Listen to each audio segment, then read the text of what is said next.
Assalamualaikum, halo teman-teman, selamat datang kembali di channel saya. Di video kali ini kita bakal kenalan sama salah seorang drummer metal senior yang bermain di band Slayer. Ya, ini dia Dave Lombardo.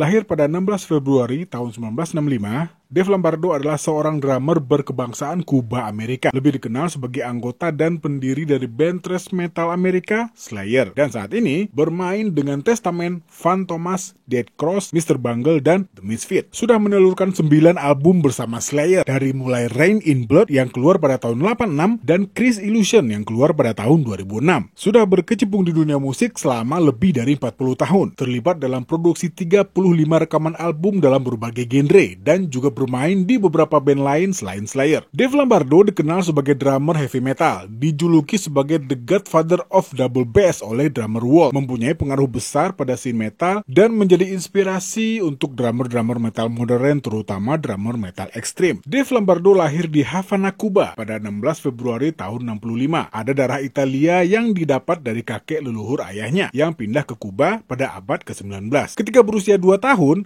Lombardo pindah dengan keluarganya ke Southgate, California, dan berbicara bahasa Spanyol. Dia mempunyai 2 saudara laki-laki dan seorang saudara perempuan. Minat musiknya sudah terlihat dalam sebuah pertunjukan musik pertamanya ketika ia berusia 8 tahun. Waktu itu, ia memainkan bongo untuk lagu Everybody's Everything punyanya Santana, dan juga bermain marching band di sekolahnya. Ayahnya melihat minat musik yang besar pada Dave Lombardo dan membelikan set drum bermerek Pearl Maxwin seharga $350.000.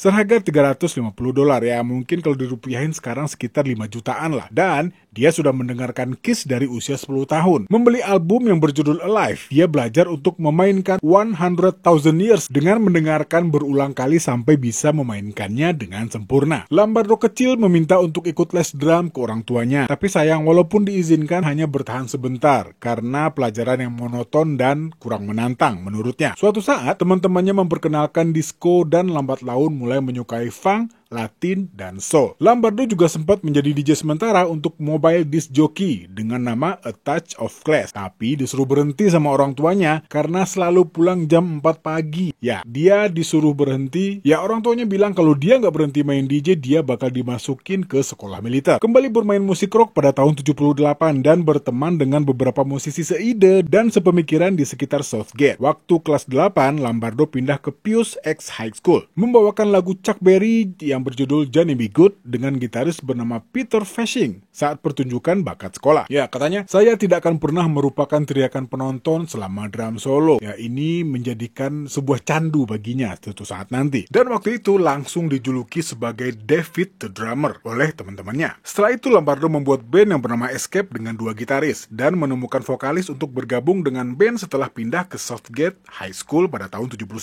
Dan band ini tampil di beberapa acara dengan nama Sabotage, tapi sayangnya perjalanan bandnya sangat singkat. Dave Lombardo memutuskan untuk fokus bermain musik dan meyakinkan orang tuanya untuk pensiun dari segala kegiatan kecuali musik. Tapi tentu saja orang tuanya menolak dan sang ibu meminta untuk setidaknya lulus sekolah menengah. Dan setelah lulus dari Southgate High School pada tahun 83, Dave Lombardo pun fokus untuk bermain musik. Saat menginjak usia 16 tahun, teman-teman Lombardo bercerita tentang seorang pemain gitar yang bernama Kerry King. Ya, yang juga tinggal hanya beberapa blok dari rumahnya. Ya, singkat cerita, mereka pun akhirnya berkenalan. Keduanya sadar kalau mereka mempunyai selera musik yang sama, dan setelah beberapa kali latihan di garasinya Dave Lombardo, King mengenalkannya kepada gitaris lain yang bernama Jeff Hanneman, dan mereka pun berlatih beberapa kali sebelum memutuskan untuk mencari penyanyi dan pemain bass. Dan King memperkenalkan Tom Araya yang merupakan partnernya di sebuah band yang bernama Quits, dan akhirnya line up Slayer pun terkumpul, dan Dave Lombardo membuatkan logo yang sangat ikonik untuk band mereka, dan mulai saat itu mereka mulai serius untuk berkarya dan berkarir di dunia musik. Ya, oke teman-teman, segitu dulu perkenalan singkat kita dengan seorang drummer dari sebuah band yang bernama Slayer yang dijuluki The Godfather of Double Bass, ya, Dave Lombardo. Terima kasih yang udah nonton. Assalamualaikum.